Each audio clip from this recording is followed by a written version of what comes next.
हमारे आसपास की हर चलती हुई चीज, सोचिए, चाहे वो क्रिकेट की गेंद हो या स्पेस में घूमता कोई प्लैनेट, ये सब पता है बस 3 सिंपल से नियमों को फॉलो करते हैं। तो चलो एग्जाम के लिए न्यूटन के इन्हीं 3 नियमों को फटाफट से रिवाइज कर लेते हैं। तो हम क्या करने वाले हैं, हम एक एक करके न्यूटन के तीनों नियमों को समझेंगे और फिर आखिर में एक क्विक समरी भी देखेंगे, ताकि एग्जाम में इससे जुड़ा कोई भी सवाल आए तो वो छूटे नहीं। तो चलिए शुरू करते हैं पहले नियम से, जिसे कहते हैं जड़त्व का नियम या लॉ ऑफ इनर्शिया। पता है ये नियम क्या बताता है? ये बताता है कि चीजें थोड़ी आलसी क्यों होती हैं। मतलब वो तब तक अपनी जगह से हिलना पसंद नहीं करती या अपनी स्पीड नहीं बदलती जब तक कि उन पर कोई जबरदस्ती ना करे। मतलब सीधा साधा हिसाब है, कोई भी चीज जैसी है वैसी ही रहना चाहती है। अगर रुकी हुई है तो रुकी रहेगी, और अगर चल रही है तो चलती रहेगी। और अपनी इस हालत को बदलने का जो ये विरोध करती है ना, बस इसी को जड़त्व कहते हैं। और इस नियम का सबसे बढ़िया एग्जाम्पल तो हम सबने रोजाना महसूस किया है।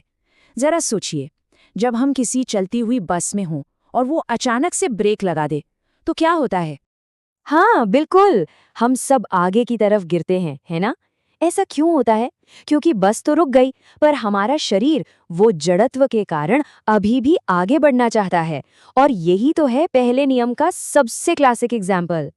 तो ठीक है, पहला नियम तो समझ आ गया कि चीजें अपनी जगह पर रहना पसंद करती हैं।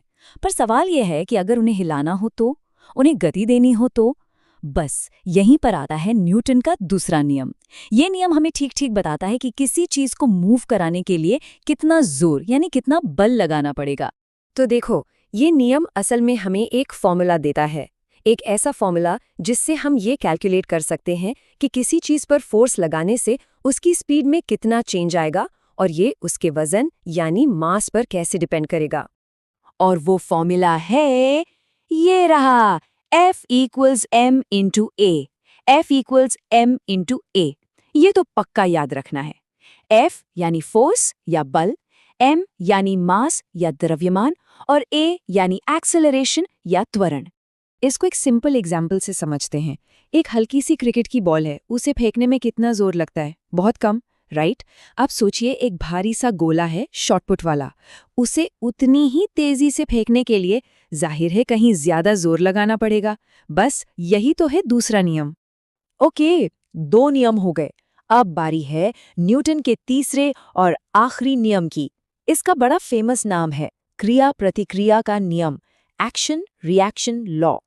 ये नियम इस बारे में है कि जब 2 चीजें एक दूसरे के कांटेक्ट में आती हैं तो असल में होता क्या है। इसका फंडा बहुत सिंपल है। हर एक्शन का एक इक्वल और ऑपोजिट रिएक्शन होता है। For every action there is an equal and opposite reaction. इसका मतलब क्या हुआ?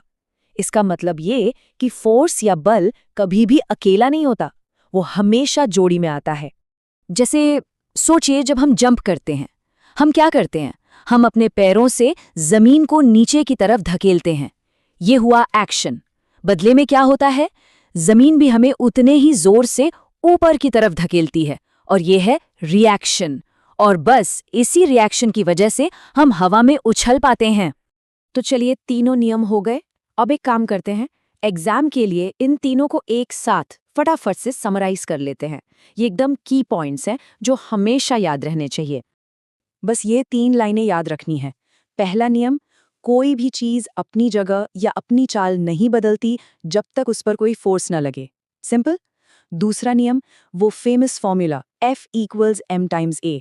और तीसरा नियम, हर एक्शन का एक इक्वल और ऑपोजिट रिएक्शन होता है। बस। और जाने से पहले एक सवाल, इसको जरा सोचिएगा। अगर हर एक्शन का रिएक्शन बराबर और उल्टा होता है तो एक रॉकेट ऊपर कैसे जाता है? वो तो गैसों को नीचे की तरफ धकेलता है ना? तो फिर वो ऊपर कैसे गया? सोचिए। इसका जवाब न्यूटन के तीसरे नियम में ही छिपा है।